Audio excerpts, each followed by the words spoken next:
Good morning students. Siddhi Hindi Vidyalaya के इस online classes में आपका फिर से एक बार स्वागत है। 10वीं वाले बच्चे, अब 10वीं वाले बच्चे थोड़ा ध्यान दीजिएगा। यहाँ पे हमारा ये जो लेसन चल रहा है, तो मैं आपको सबसे पहले तो अभ्यासक्रम की सूची आप तक पहुँचा दूँ। तो मैं उम्मीद करती हूँ कि आप सब लोग अपने कॉपी में ये अभ्यासक्रम की जो ये सूची है वो आप लिख लोगे, तो क्या होगा, आपके लिए अच्छा होगा। फिर आपको वो ढूंढने की ज़रूरत नहीं पड़ेगी कि कौन से सब्जेक्ट में कौन कौन से लेसन इस साल पढ़ने हैं और निकाल देने हैं।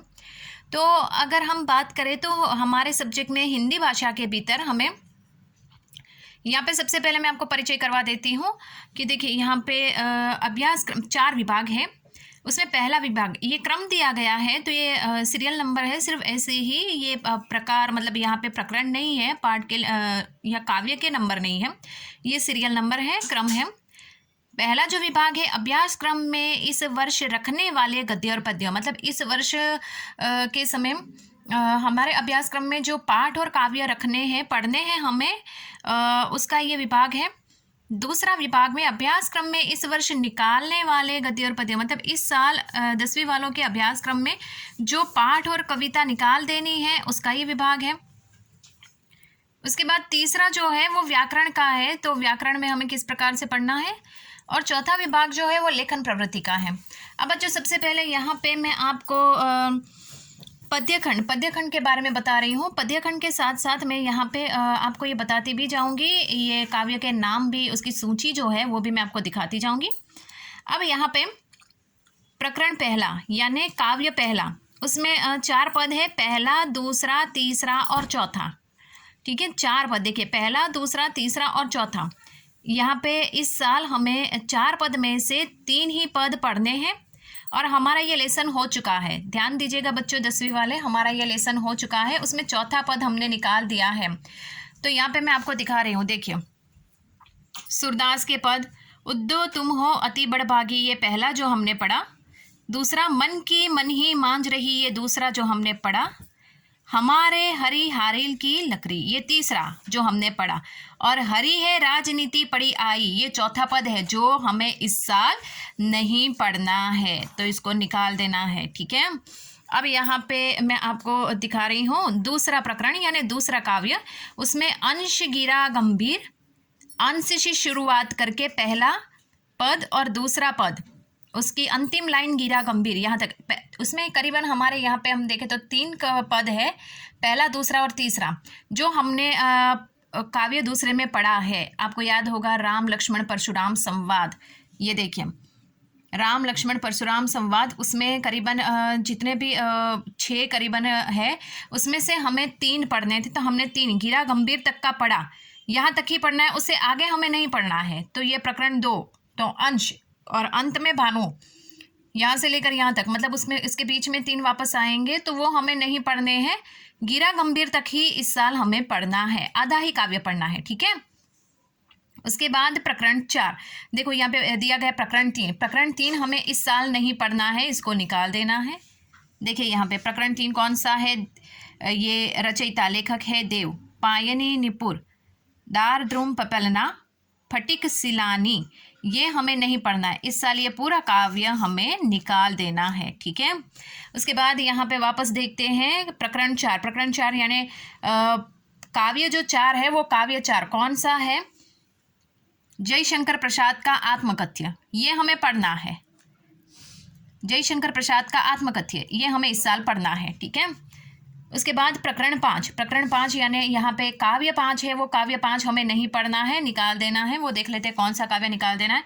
सूर्यकांत त्रिपाठी का उत्साह और अट नहीं रही है, ये पूरा निकाल देना है हमें इस साल। ये सूर्यकांत त्रिपाठी का ये उत्साह और अट नहीं रही है, नहीं पढ़ना है। ठीक है, उसके बाद यहाँ पे प्रकरण 6, 7, 8 और 9, मतलब काव्य 6, 7, 8 और 9, कौन कौन से काव्य हमें इस साल पढ़ने हैं वो देख लेते हैं। यहाँ पे देखिए इनका यह दंतुरित मुस्कान और फसल, उसके बाद गिरजा कुमार माथुर का छाया मत छूना, ऋतुराज का कन्यादान और मंगलेश डबराल का संगतकार, मतलब 6, 7, 8 और 9 ये काव्य हमें पढ़ने हैं। तो बच्चों यहाँ तक हुई हमारे काव्य की ये जो बात है, मैंने काव्य का आपको ये बता दिया है।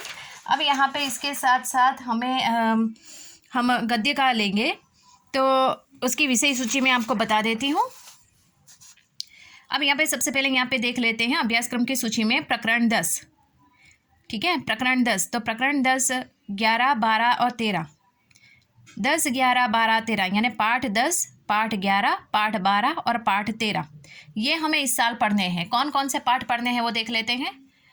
पाठ 10 स्वयं प्रकाश का, नेताजी का चश्मा जो हमारा हो चुका है। ठीक है। राम वृक्ष, पाठ 11 राम वृक्ष बेनीपुरी बाल गोविंद भगत जो हमारा हो चुका है। उसके बाद यशपाल, लखनवी अंदाज ये हमें पढ़ना है। ठीक है। 13वां लेसन सर्वेश्वर दयाल सक्सेना का मानवीय करुणा की दिव्य चमक ये हमें पढ़ना है। ठीक है। उसके बाद यहाँ पे 10, 11, 12, 13 और 14वां लेसन कौन सा है वो भी देख लेते हैं। मनु भंडारी का एक कहानी यह भी, ये भी हमें पढ़ना है। मतलब यहाँ से समझ लो कि 10, 11, 12, 13 और 14, 10 से लेकर 14 तक के लेसन तो हमें पढ़ने ही हैं। उसके बाद प्रकरण 15। ठीक है। प्रकरण 15 कौन सा है वो हमें निकाल देना है। यहाँ पे देखिए, महावीर प्रसाद द्विवेदी का स्त्री शिक्षा के विरोधी कुतर्कों का खंडन ये हमें नहीं पढ़ना है, इस साल निकाल देना है। उसके बाद प्रकरण 16। तो 16वें प्रकरण में यहाँ पे देखिए यतीन्द्र मिश्र का नौबत खाने में इबादत ये हमें पढ़ना है इस साल। ठीक है। और उसके बाद प्रकरण 17। तो 17वां प्रकरण कौन सा है। बदंत आनंद कौशल्यायन का संस्कृति ये हमें नहीं पढ़ना है, निकाल देना है। मतलब पाठ में करीबन 1 और 2 पाठ हमें निकाल देने हैं, बाकी के 1, 2, 3, 4 और 5, 6 पाठ हमें पढ़ने हैं। उसमें से करीबन 2 हो गए हैं। अब हमारे सिर्फ 4 ही लेसन बचे हैं गद्य में। व्याकरण की चर्चा करें बच्चों, तो व्याकरण में यहाँ पे ध्यान दीजिएगा, व्याकरण के सारे मुद्दे पूर्वरत रहेंगे। मतलब यहाँ पे हमारा जो व्याकरण है ये व्याकरण 10वीं में पूरा का पूरा ऐसा रहेगा जो अगले साल मतलब जो था पिछले साल, तो उसको पूरा का पूरा व्याकरण पढ़ना है। उसमें से कोई भी मुद्दा हमें नहीं निकालना है। ऐसा नहीं कि ये कोई मुद्दा यहाँ पे कुछ नहीं दिया, पूरा का पूरा व्याकरण लेना है। ठीक है। उसके बाद यहाँ पे लेखन विभाग में देखेंगे तो लेखन विभाग में निबंध लेखन और पत्र लेखन। तो निबंध लेखन और पत्र लेखन की चर्चा, पत्र लेखन में भी औपचारिक और अनौपचारिक पत्र लेखन किस प्रकार होते हैं वो मैं आपको यहाँ पे इस वीडियो में समझाऊंगी। धीरे धीरे सब सीखेंगे। ठीक है। इसके साथ साथ बच्चों अब यहाँ पे नीचे लिखा हुआ है कृतिका भाग 2 के सभी पाठ। जैसे कि आपको पता होगा, अब 10वीं में आए हो बच्चों, तो 9th में कृतिका भाग 1 हमने पढ़ा है, याद होगा उसके 4 लेसन, याद है ना। उसी प्रकार से यहाँ पे 10वीं में भी कृतिका भाग 2 किताब है वो आपको लेनी है। उसके सारे के सारे पाठ हमें पढ़ने, कोई भी पाठ हमें नहीं निकालना है। तो बच्चों मैंने यहाँ पे आपको इस विषय अभ्यासक्रम में इस साल कौन कौन से पाठ और उसकी सूची मैंने आपको दे दी है। तो मैं उम्मीद करती हूँ कि आप अपनी कॉपी में लिखोगे। अब नेक्स्ट वाले वीडियो में हम नए वाले लेसन की शुरुआत करेंगे। 2-3 लेसन, 2-1 लेसन देखेंगे, उसके बाद व्याकरण की शुरुआत करेंगे। ठीक है। Thank you.